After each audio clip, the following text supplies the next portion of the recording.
Before the humming of refrigerators filled our kitchens, food had to survive on the wisdom of human hands and the patience of nature. Imagine a world without cold storage.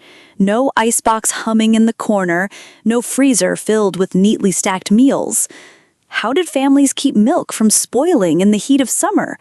How did fishermen preserve their catch without ice? How did kings and emperors feast when seasons changed? In this episode of Dress, Dine, and Shine, we journey back in time to a world of ingenuity and taste, where food preservation was not only survival, but an art form. The art of pickling. Salt, sour, and survival. Pickling was one of humanity's earliest answers to spoilage.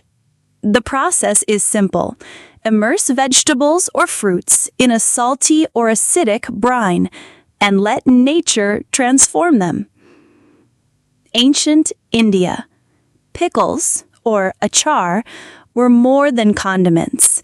They were ways to lock the summer sun into a jar, to eat mango in winter, to carry lemon on journeys. The tangy, spiced flavors were not just delicious, they aided digestion and gave families a sense of continuity across seasons. China, pickled mustard greens, radishes, and soybeans became staples that sustained workers through harsh winters. The salty tang balanced rice and grains, making meals satisfying and complete. Europe.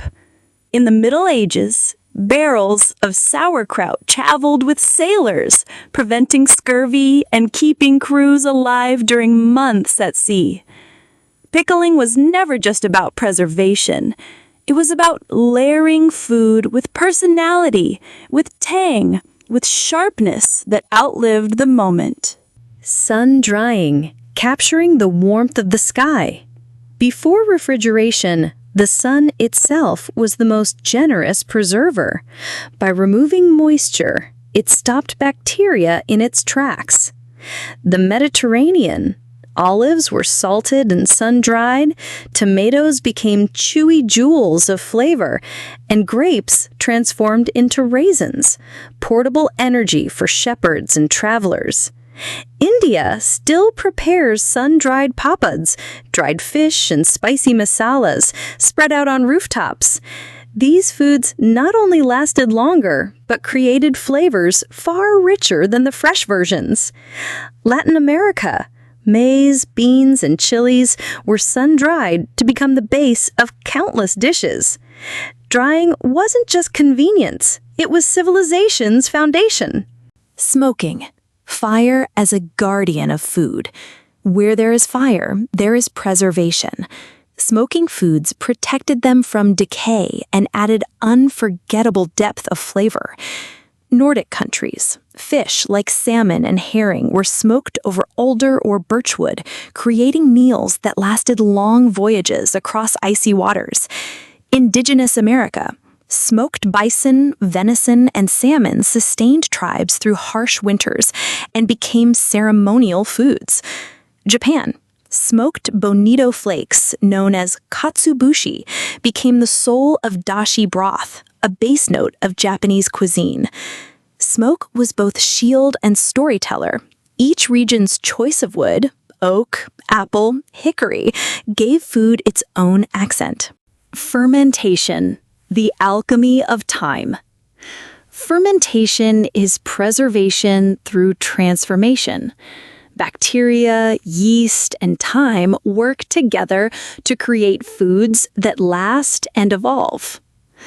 Kimchi, spicy and pungent, not only preserved vegetables, but strengthened communities.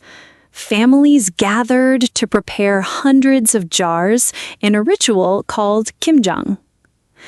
Europe, cheese and yogurt extended the life of milk. What would spoil in days became months of nourishment. Africa, fermented millet and sorghum created porridges that were both sustaining and probiotic. Fermentation was never just about survival.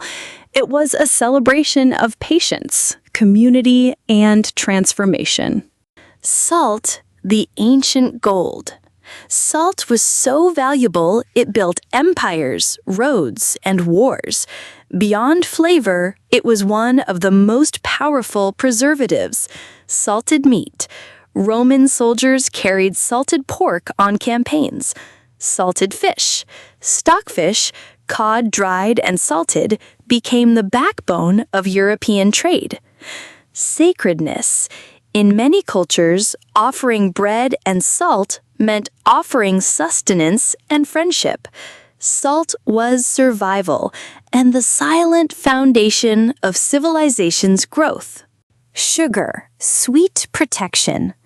Before sugar became a luxury for tea and cakes, it was a preserver. Fruits immersed in honey or sugar syrup could last months. Middle East, rose petals preserved in sugar syrup became jams that graced royal tables.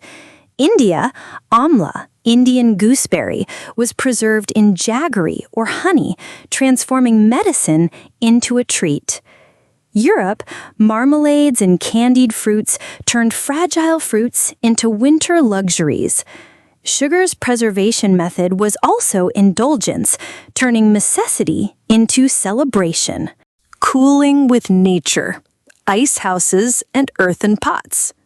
Long before refrigerators, clever engineering kept food cool.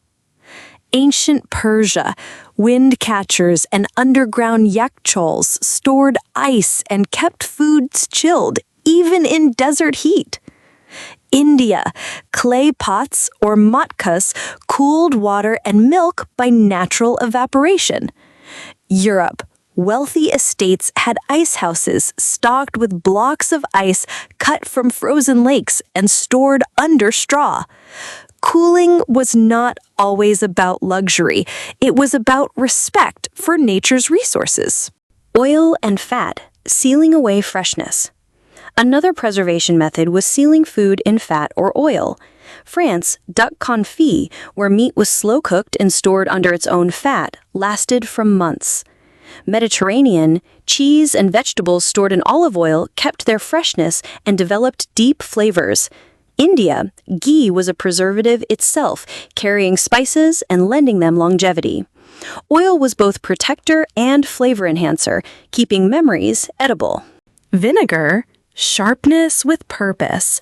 Vinegar acted as a natural antimicrobial, making it essential for preserving vegetables, fruits, and even meats. From balsamic in Italy to rice vinegar in East Asia, every region created its own tangy preserver. Vinegar didn't just extend shelf life, it built cuisines around acidity and balance. Root cellars, the cold beneath our feet. For communities with harsh winters, underground storage became essential. Europe, potatoes, onions, apples, and carrots were stored in root cellars where the Earth's cool temperature kept them fresh. North America, pioneers built underground chambers to hold harvests, surviving months of snow. Root cellars remind us that nature itself, when respected, provides. Spices as preservatives, flavor with function. Many spices we love today were once used to mask spoilage or to preserve. Black pepper, cloves, and cinnamon inhibited bacterial growth. Chili peppers added heat that discouraged pests. Turmeric kept foods golden and fresh with its antibacterial power. Spices were not just culinary, they were medicinal shields. Food and trade. Preservation methods didn't just feed households, they shaped empires and global trade. Salt routes connected Africa to Europe. Dried cod built economies of Scandinavia. Pickled and spiced foods carried cultures across oceans. Every preserved item carried memory, migration, and identity. What people ate before refrigerators was not lesser, not poorer, it was deeper, richer, and closer to the earth. Every method, pickling, smoking, fermenting, drying, added layers of flavor and story. These foods carried seasons across months, sustained armies and families, and became symbols of love, ritual, and survival. Today, with refrigerators humming, we rarely think twice about food longevity. But in every jar of pickle, every piece of aged cheese, every smoked fish or candied fruit lives a piece of that wisdom. So the next time you open your refrigerator, pause and remember, food once depended not on machines, but on human ingenuity, patience, and respect for nature.